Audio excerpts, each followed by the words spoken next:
Okay, now let's look at how we maintain the osmotic gradient within the interstitial fluid of the kidney. All right, so sounds like a whole bunch. So let's go back and do a really quick review on a little bit of the anatomy so you can know where the location where I'm talking about. So let's look at it here. Okay, so if I were to draw a line basically in this area, okay? Above this is your renal cortex.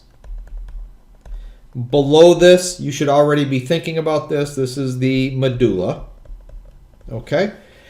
And here we can see there's two different type of nephrons. This is your predominant nephron, and this is your cortical nephrons. Cortical nephron, C-A-L. What am I talking about? Cortical nephrons. That's not what we're going to be talking about in this next few videos, okay? What we're going to be looking at is the one on the right. This nephron is juxtamedullary nephron.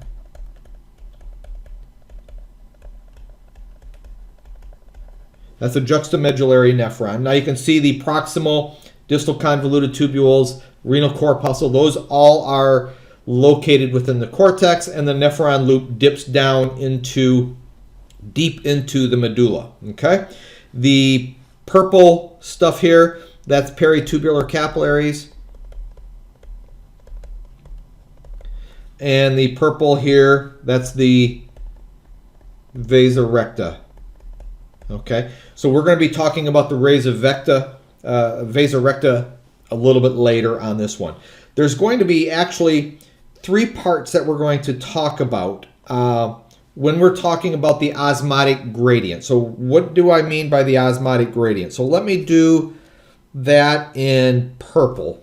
Okay, let me do this in, I guess, orange. Okay, so the osmotic gradient that we're referring to is in the interstitium. This is all the interstitium out here, okay?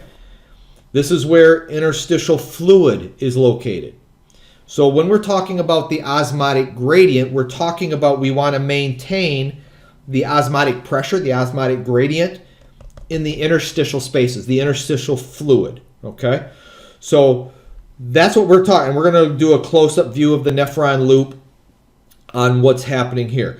There are three mechanisms in which we use to maintain the osmotic gradient. Let me kind of go through over here. There are three things that help to maintain that concentration gradient. Your first one is your countercurrent multiplier.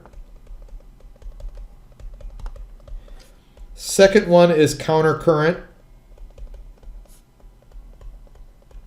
exchange.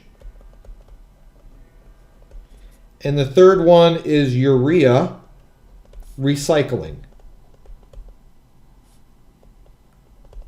Okay, those are your three different things that we're going to be looking at on here. So let's go here real quick just to go through this again. Proximal convoluted tubule is the first part. Then we are going into the descending limb, ascending limb, distal convoluted tubule, and then the collecting ducts. These are the areas that we're going to be talking about. Now we don't have the blood vessels represented here, but the vasa recta, let me just kind of draw those in. The vasa recta is going to be around this as well, okay? So that's going to be the vasa recta. And actually, the blood is flowing in the opposite direction as the fluid. So the blood, if on the ascending limb of the nephron loop, the blood is flowing in the other direction. And then blood is flowing up in this direction, okay? This is going to be important for the countercurrent exchange. So countercurrent multiplier is referring to the filtrate, the tubular fluid, and its association with the interstitium. Countercurrent exchange is going to be dealing with the vasa recta, this blood vessel, and the interstitium.